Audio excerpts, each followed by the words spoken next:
Controversia sobre la negociación marítima entre Bolivia y Chile. Uno de los casos más emblemáticos del derecho internacional en los últimos tiempos fue la controversia entre Bolivia y Chile por la negociación de una salida soberana al mar para Bolivia. El caso empezó en 2013 y finalizó en 2018 cuando la Corte Internacional de Justicia pronunció su fallo a favor de Chile. El dictamen de la Corte marcó el fin a una disputa territorial que llevaba más de un siglo entre ambos estados. Habían pasado casi 6 décadas desde que las colonias españolas obtuvieron su independencia y se consagraron como estados soberanos. Con esto las nuevas naciones se volvieron sujetos plenos del derecho internacional y serían responsables de sus propios destinos, mismos que involucrarían conflictos entre ellas. En 1879 estalla la Guerra del Pacífico entre Chile y la alianza conformada por Bolivia y Perú.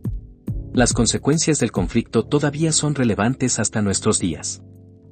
La guerra, que inició por una violación al tratado limítrofe entre Bolivia y Chile de 1874, duró hasta el año 1884 y fue una contundente victoria chilena. El pacto de tregua entre Bolivia y Chile hizo que Bolivia pierda su salida al mar tras ceder el desierto de Atacama a Chile. Múltiples gobiernos bolivianos han intentado recuperar el territorio o tener un corredor marítimo desde entonces. Varios documentos se firmaron a lo largo del siglo XX para tratar de llegar a una solución entre ambas partes y fueron estos los que se usarían como argumento ante la Corte Internacional de Justicia. El Convenio de Transferencia de Territorio de 1895 oficializó la anexión del departamento de Atacama a Chile y restableció ciertas relaciones diplomáticas entre ambos países. El Tratado de Paz y Amistad entre Chile y Bolivia de 1904 aseguró el acceso de Bolivia al mar mediante el reconocimiento a perpetuidad del más amplio y libre derecho de tránsito comercial por territorio y puertos chilenos. El Memorándum Truco de 1961, que expresa un compromiso unilateral de Chile, donde se compromete a entrar, formalmente, en una negociación destinada a buscar la fórmula que pueda dar a Bolivia una salida propia soberana al Océano Pacífico, y a Chile obtener compensaciones que no tengan carácter territorial y que consulten efectivamente sus intereses. El Acuerdo de Charaña de 1975, donde ambos países intentaron negociar sin éxito el estatus de salida al mar de Bolivia. Ya en el año 2015, 2 años después de que Bolivia iniciara la demanda en la Corte Internacional de Justicia, Chile manda una objeción preliminar ante la Corte para tratar de desestimar las demandas de Bolivia y no pasar a un juicio. Los delegados chilenos citaron que las fronteras entre Chile y Bolivia fueron determinados por el Tratado de Paz y Amistad de 1904. Unos días después los delegados bolivianos presentan sus réplicas a los argumentos chilenos y la Corte toma una decisión en septiembre del mismo año. El fallo de la Corte ante la objeción preliminar desestimó la objeción de Chile por 14 votos contra 2. La sentencia dicta que el Tratado de 1904 no aborda la supuesta obligación de negociar el acceso soberano al Océano Pacífico, por ello, a entender de la Corte, los asuntos en litigio no son asuntos ya resueltos por arreglo entre las partes, ni por decisión de un tribunal internacional, ni regidos por acuerdos o tratados en vigor a la fecha de la formalización del Pacto de Bogotá. Además, uno de los tratados que toma la Corte para determinar la jurisdicción es el Pacto de Bogotá de 1948, instrumento enfocado en la resolución pacífica de controversias entre los estados, pacto del cual Bolivia y Chile hacen parte. Con este dictamen inicia formalmente el caso entre Chile y Bolivia. Ya llegado el año 2018, el juicio inicia mencionando la cuestión del caso, el cual es la obligación de Chile para negociar una salida al Océano Pacífico con Bolivia, y hacerlo dentro de un tiempo razonable y de manera efectiva para que Bolivia tenga su salida soberana al mar. Asimismo, el objeto del juicio es que Chile ha incumplido dicha obligación. Bolivia alega que esta obligación se generó mediante actos unilaterales por parte de Chile, es decir, diversas afirmaciones y declaraciones de gobernantes y ministros de Asuntos Exteriores chilenos.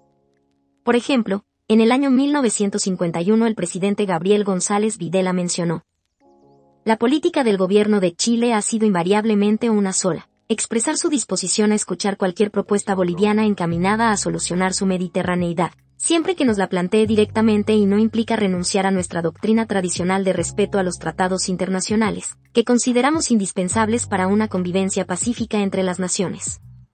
Además de la existencia de la resolución AG/Re 686 de la OEA en la cual tanto Bolivia y Chile participaron en su elaboración, misma que menciona: acercamiento dirigido a normalizar las relaciones entre Bolivia y Chile y superar las dificultades que los separan, incluyendo, en especial, una fórmula para dar a Bolivia una salida soberana al Océano Pacífico. Ejemplos como este son varios a lo largo del siglo XX y es en estos que Bolivia se basa, en concordancia al artículo 3 de la Convención de Viena. La Corte establece que todos los documentos oficiales, así como actos unilaterales expuestos por las partes, deberán ser analizados por separado, dado que tuvieron lugar en diferentes momentos históricos y con diferentes contextos. Ante todo esto, las conclusiones de la Corte fueron: tanto Bolivia como Chile han mantenido un largo historial de diálogo y negociaciones con respecto al tema. Por esta razón la Corte no puede concluir que exista obligación de Chile para negociar y por ende la Corte tampoco puede aceptar otros alegatos por parte de Bolivia. Además, la Corte dejó en claro que sus conclusiones no se deben tomar como un impedimento para que en el futuro las partes puedan establecer diálogos y negociaciones bajo la voluntad de las mismas. Con 12 votos a favor y 3 en contra, la Corte determina que la República de Chile no asumió una obligación legal de negociar un acceso soberano al Océano Pacífico para el Estado Plurinacional de Bolivia, y rechaza en consecuencia los demás alegatos finales presentados por el Estado Plurinacional de Bolivia. Para este caso encontramos que las fuentes del derecho internacional fueron los distintos tratados entre Bolivia y Chile, los actos unilaterales de gobernantes y ministros de Asuntos Exteriores chilenos, además de distintos instrumentos para determinar la jurisdicción de la Corte, tales como el Pacto de Bogotá de 1948 en su artículo 31, en el que se le atribuye a la Corte Internacional de Justicia la jurisdicción en todas las controversias en materia de interpretación de tratados y cuestiones de derecho internacional, o la Convención de Viena de 1969 que en su artículo 3 se refiere a los acuerdos internacionales no celebrados por escrito. Además, en este caso los sujetos del derecho internacional fueron los estados implicados, es decir, Bolivia y Chile. Cabe aclarar que en ningún momento se le dota de subjetividad a los presidentes o ministros chilenos, y sus palabras son tomadas solo como actos unilaterales. Con respecto al marco jurídico ecuatoriano, la Constitución del Ecuador menciona en su artículo 4 que sus límites son los determinados por los tratados vigentes, es decir que de momento el país no posee disputas territoriales en base a estos. No obstante, en su artículo 419, se menciona que la ratificación o denuncia de los tratados internacionales requerirá la aprobación previa de la Asamblea Nacional en los casos que, numeral 1, se refieran a materia territorial o de límites. Es decir que mediante la Asamblea Nacional el país podría denunciar los tratados, abandonarlos y entrar en disputas territoriales. No obstante, el Ecuador también es signatario del Pacto de Bogotá, al igual que Perú y Costa Rica, razón por la cual, en el caso de existir controversias terrestres o marítimas con estos países, la Corte Internacional de Justicia tiene la jurisdicción para resolverlas. En el caso de Colombia, este país denunció y se retiró del Pacto de Bogotá en el año 2012, razón por la cual La Haya no posee la jurisdicción y deberán explorarse otros mecanismos para la resolución de controversias, según su naturaleza. Cabe acotar que en temas marítimos Ecuador ha ratificado la Convemar, sin embargo, Colombia no lo ha hecho. Razón por la cual este instrumento no sería vinculante para Colombia. Creemos que este caso fue un perfecto ejemplo de interpretación de tratados y revisión histórica, dado que la Corte tuvo que analizar distintos instrumentos desde el año 1895 hasta el año 2015.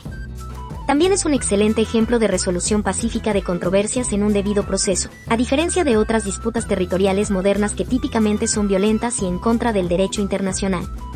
No obstante, opinamos que la posición de Bolivia nunca fue la de sentarse a negociar, ya que uno de los requerimientos bolivianos era que Chile debe cumplir con dicha obligación de buena fe, pronta, formalmente, dentro de un tiempo razonable y de manera efectiva, para otorgar a Bolivia un acceso totalmente soberano al Océano Pacífico. Es decir que Bolivia buscaba que esta Corte le otorgue mediante la sentencia una salida al mar. Sin embargo, tal como se apreció en la sentencia, Bolivia y Chile ya han negociado en buena fe este tema en distintas ocasiones, por lo que Chile ya había cumplido en reiteradas ocasiones las mencionadas obligaciones internacionales. Además de esto es importante mencionar que, tras la sentencia, el presidente boliviano de ese entonces interpretó el párrafo 176 como que pese a todo se debían dar las negociaciones, algo totalmente contradictorio ya que la Corte determinó que éstas se deben dar bajo la voluntad de cada parte, es decir, Chile y Bolivia.